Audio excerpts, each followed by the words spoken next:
வணக்கம் தமிழ் சொந்தங்களே. இது உங்கள் தமிழ் சமூகம் சேனல். இன்றைக்கி ஒரு முக்கியமான ஒரு வீடியோ பார்க்க போகிறோம். என்ன அப்படின்னா, இன்றைக்கி நம்ம சிவகங்கை சீமையை ஆண்ட ராணி வேலுநாச்சியாரோட வரலாறு பற்றி பார்க்க போகிறோம். ஏன்னா இன்றைக்கி அவங்களோட பிறந்தநாள். ராணி வேலுநாச்சியார் 1730ஆம் வருஷம் ராமநாதபுரத்தை ஆண்ட செல்லமுத்து விஜயரகுநாத சேதுபதிக்கும் முத்தத்தாள் நாச்சியாவுக்கும் மகளாக பிறந்தாங்க. இந்த செல்லமுத்து விஜயரகுநாத சேதுபதிக்கு ஆண் வாரிசு இல்லாதனால தன்னோட மகளை ஆண் போல் ஆயுத பயிற்சி மற்ற எல்லா பயிற்சியும் கொடுத்து வளர்த்தாங்க. சொல்லப்போனால் ஒரு மன்னருக்குரிய அனைத்து பண்புகளையும் ஒருங்கே அமைந்த ஒரு வீர பெண்ணாக வேலுநாச்சியார் வளர்ந்தாங்க.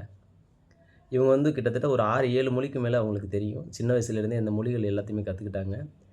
தமிழ், ஹிந்தி, உருது, கன்னடம், பல மொழிகள் ஒரு 7 மொழிக்கு மேலே அப்போவே அவங்க கற்றுட்ருக்காங்க.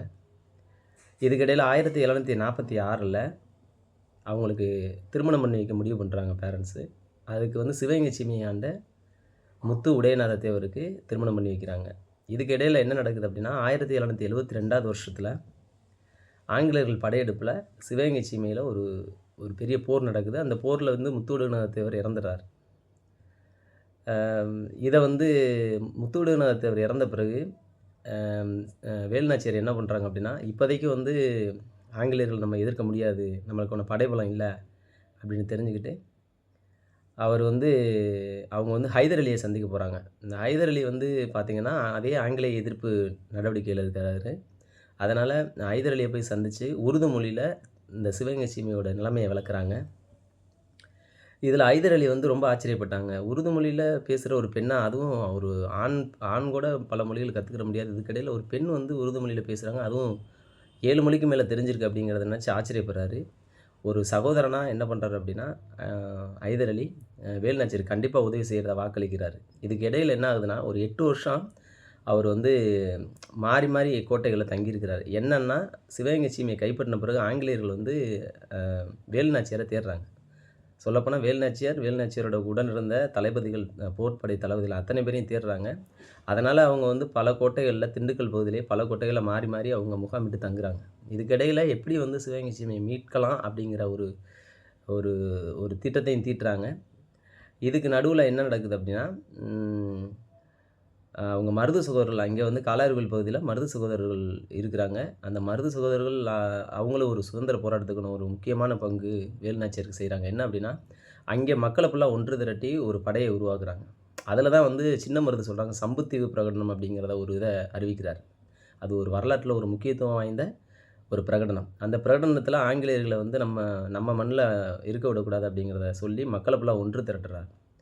அப்போ வேலுநாச்சியார் மருது சகோதரர்கள் மூலமாகவும், அதே சமயத்தில் திருப்பத்தூர் பக்கத்தில் பார்த்திங்கன்னா நன்னியம்பலம் அம்பலம், சேதுபதி அம்பலம், இவங்க அந்த பகுதியில் ஒரு பிரபலமானவங்க. அவங்கள வச்சு என்ன பண்ணுறாங்க அப்படின்னா, ஒரு 3000 படை வீரர்களை அந்த நன்னியம்பலம் அம்பலமும் சேதுபதி அம்பலமும் சேர்ந்து திருப்பத்தூர் நகரத்தை 3000 படை வீரர்கள் மற்றும் பீரங்கிகளோட, அந்த பீரங்கிகள் யார் உதவி பண்ணுறாங்க அப்படின்னா, ஹைதர் அலி உதவி பண்ணுறாரு. ஏன்னா பீரங்கியை முதலும் நம்ம மன்னர்கள் பீரங்கி வச்சு முதலும் உபயோகப்படுத்தினது ஹைதர் அலி தான், நம்ம இந்திய மன்னர்கள். அப்போ ஆங்கிலேயர்களுக்கு எதிராக முதல் அந்த பீரங்கியை உருவாக்கி அவர் பண்ணியிருந்தார். ஸோ இதனால் திருப்பத்தூரை ஈஸியாக கைப்பற்ற முடிஞ்சிச்சு.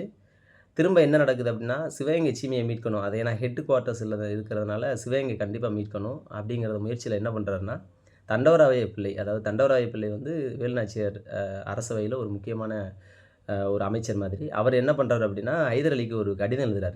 8/12/1772 ஒரு கடிதம் எழுதுகிறார். அந்த கடிதத்தில் என்ன சொல்கிறார் அப்படின்னா, ஹைதர் அலிகிட்ட ஒரு 5000 படை வீரர்கள், ஒரு 5000 குதிரை வீரர்கள், இதோடு சேர்ந்து பீரங்கியும் கொடுத்தீங்கன்னா நாங்கள் ஈஸியாக நாங்கள் சிவகங்கை சீமையை மீட்டுருவோம். அது மட்டும் இல்லாமல் மதுரை, ராமநாதபுரம் பக்கத்தில் இருக்கிற பகுதியும் நாங்கள் மீட்டுருவோம் அப்படிங்கிற மாதிரி லெட்டர் எழுதுகிறாரு. உடனே ஹைதர் அலி என்ன பண்ணுறாரு, வேலுநாச்சியாரோட அமைச்சராக எழுதுறதுனால உடனே என்ன பண்ணிடுறாரு, அனுப்பி விட்றாரு. திண்டுக்கல்லேருந்து ஒரு படை புறப்படுது. இந்த படை எது வழியாக வருது அப்படின்னா, வைகை ஆற்று வழியாக வருது. வைகை ஆற்று வழியாக சோழவந்தான், மதுரை பக்கத்தில் சோழவந்தான், அந்த பகுதியை அப்படியே கைப்பற்றுது. அதுக்கு பிறகு அப்படியே சிலைமான், திருப்புவனம், முத்தனேந்தல், ராஜகம்பீரம், மானாமதுரையில் அவங்களால ஸ்டாப் ஆகி நிற்கிறாங்க. என்ன காரணம் அப்படின்னா, அங்கே ஆங்கிலேயர்கள் முகாமிட்டு மானாமதுரை பக்கத்தில் அதிகமாக இருக்காங்க ஆங்கிலேயர்கள். அப்போ என்ன பண்ணுறாங்க அப்படின்னா, அந்த படைவீரர்கள் வந்து மக்களோட மக்கள் சேர்ந்து அந்த மானாமதுரையில் உள்ள மக்களும் சேர்ந்து என்ன பண்ணுறாங்க, போரே அவங்களுக்கு தெரியாது எப்படி போர் பண்ணணும்னு. ஆனா படைவீரர்களோட உதவியில், மக்களோட உதவியோட மானாமதுரைய மீட்கிறாங்க. மானாமதுரையில மீட்ட பிறகு ஆங்கிலேய படை பின்வாங்குது. திரும்ப சிவகங்கையில முகாமிட்டுருக்காங்க. சிவகங்கையில அதுக்கு பிறகு படைவீரர்கள் அதிகமா வந்ததுனால, பீரங்கிலாம் வந்ததுனால, ஆட்டோமேட்டிக்கா என்ன ஆகுது அப்படின்னா, சிவகங்கை சீமையை வந்து அவங்க கொஞ்சம் கொஞ்சமா பின்வாங்கிறாங்க. அத அந்த இடத்துல இருந்து மூவ் ஆயிறாங்க. அப்போ வந்து ராணி வேலு நாச்சியார் வந்து கரெக்ட்டா 1780வது வருஷம் அந்த சிவகங்கை சீமைய மறுபடியும் மீட்கிறாங்க. கிட்டத்தட்ட 8 வருஷத்துக்கு போராட்டத்துக்கு பிறகு அந்த பகுதிய கைப்பற்றி ஒரு 10 வருஷம் ஆண்டுருக்காங்க. 1780லேருந்து 1790 வரைக்கும். அப்புறம் இடையில வந்து அவங்களோட பேத்தி, அதாவது மகவட்டு பிள்ளை வந்து இறந்துறாங்க. சின்ன வயசுல இறந்ததுனால அதில ரொம்ப அவங்க வந்து சோகமா இருக்கிறாங்க. திருப்பத்தூர் பகுதியிலேயே கொஞ்ச நாள் இருக்கிறாங்க. ஒரு 5 வருஷம். திரும்ப வந்து அ அ 1795வது வருஷம் இறந்துட்டாங்க.